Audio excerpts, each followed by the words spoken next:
The follow-up. Okay, so we just got done with setting the appointment.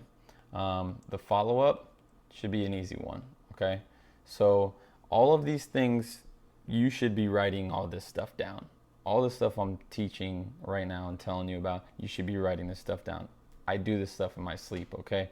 But again, scripts are everything to me. I come up with them all the time in any industry I have. So I have a script for almost every industry I've been in. So this one here is this is not in the script. Okay, this is the follow-up. The follow-up is important, and it's very how do I say this? It's very you need to be very pinpoint accurate with the timing that you do this at, where you do it, how you do it, how many times you do it, what you say, what you leave as far as contact information. Everything I do, and I have a minor in psychology, so I understand the way people think, and I understand why people put up barriers, and partly that's probably why I'm pretty successful at this stuff, is because I understand people and I understand ways of thinking. So the follow up is very important because it's going to add to the value that you bring or the buy-in from their perspective. Okay, and you do it in a nice, generous, again, methodical way. And all of these, all it is just we're moving chess pieces on a board, and this is one of the moves, and it's a crucial move. So what you do is you get done with your appointment setting after you get off the phone with whoever you get off the phone with, and you set the appointment. Let's just say you set the appointment to give a call back, right? So in this instance, what you're going to do is you want to remind them, and the way that you remind them is crucial. So it works in two ways. So you remind them via their social media network, right? And usually I use Facebook. So I use Facebook because everybody uses it. Facebook, I write a message in there, and I know I read it off before, but on Facebook I say something like, hey, I'm going to say Cheeseburger. That's the name of the company. Hey, Cheeseburger team. I spoke with Helen, and she let me know that Christopher would get back with me on Thursday to speak about me bringing you guys a ton of customers. I wanted to ensure that this was a good day for him or her. And because they said call back on Thursday, now you're just reinforcing that in a very, very nice way. But here's why it's methodical. You're sending it to their website, their social site, and you're testing them because you want to see how fast they're responding to anything that gets sent to their social media site. So if they have, if they check it once a week or something like that, that's a big fail on their part. And that's something, again, you make note of that and you say, okay, well, it took them 3 days to get back to me. And that literally happens all the time. I'll set the expectation, I'll make the appointment, and then I'll do the follow-up and I'll say, hey, do my little spiel. And they won't reply back for 2-3 days, and then they'll say something like, oh, hey, we got busy, and some BS, excuse or whatever. But what if I was a client? What if I was somebody that, wanted their services that day? Like I was looking for someone that day with what they do. And guess what? They dropped the ball on it. 3 days later, I would have already looked. I'm not a person that waits around for them if I'm going to message you on a social site and you don't message me back for 3 days, I'm going somewhere else.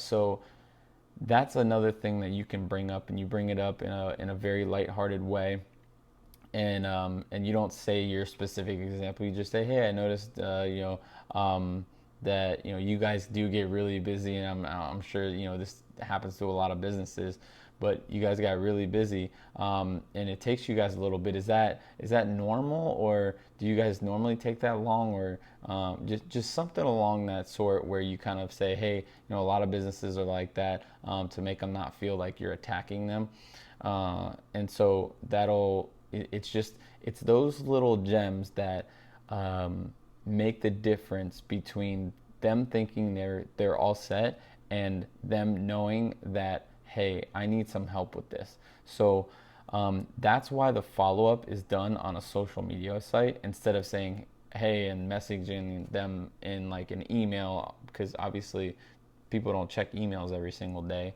especially businesses. They should, but the fact of the matter is they don't. But our main goal here is not to control their email marketing, which you can, but our main concern is to take control of their overall customer acquisition program, and bringing clients in through social media marketing. And so yeah, that is the follow-up you need to set. So you do it on a social media site. If they have a bigger presence on another one, do it there. But I would aim for one that they probably don't have a bigger presence on, and write them a message there so that they say, well, dang, you could have been a customer, and you wrote that, and I didn't reply for 3-4 days. So, you know, it's a little psychological, you know, mind, you know what, to them. So it just reminds them that, you know, they need some help, and that's what you're there for ultimately. So do the follow-up, make sure you do it properly, and make sure you do it all in kind heart, and be generous and nice to them, but set the expectation that you're going to follow up, and that you just want to make sure that that's a good day, and yeah, you call on that day. So that's the end of this video for the follow-up after, you know, you talk to the gatekeeper or whoever you talk to and you're getting ready to call back. So the next video is going to cover getting the actual talk. So you're now going to talk to the person who is the decision maker. Okay, so I'm going to talk to you about that. I'm going to talk to you about the psychology of it. I'm going to talk to you about what you can expect from this person. I'm going to talk to you about some ideas that work for me personally, and I've worked with quite a few businesses on this. So I'm going to share all that with you. I'm going to share the business aspect of it with you. The next video is going to be pretty short, and then I'm going to go into the next video after that, which is going to be on how you're going to present value and go above and beyond just being the social media marketing agent. And this is what makes you more money, because you're way more valuable to the company than just being some electronic guy doing social media ads and bringing in clients. Yeah, that's all fine and dandy, but you want to set that business up so they are going to be successful forever. And they're in today's times. They're not marketing in yesterday's times. They're marketing in today's times. So you're gonna build value in so many more ways than just being a social media marketer. So I'll talk to you a little bit about that on not the next video, but the following video after that. But this next video is going to be on just talking to the decision maker and what some of their objections are going to be, and what you can expect from that talk. All right. Thank you for listening. Continue watching, and I appreciate you watching my previous videos if you've gotten to this point, and hit the subscribe button. And I come out with I'll be coming out with new videos almost every single day. So hit the like button, subscribe, and if you have any comments or anything, or you want to know anything, or you got any tips or suggestions or something you want me to talk about, put it in the comments below, and I will be sure to do that for you. All right? Thanks, guys.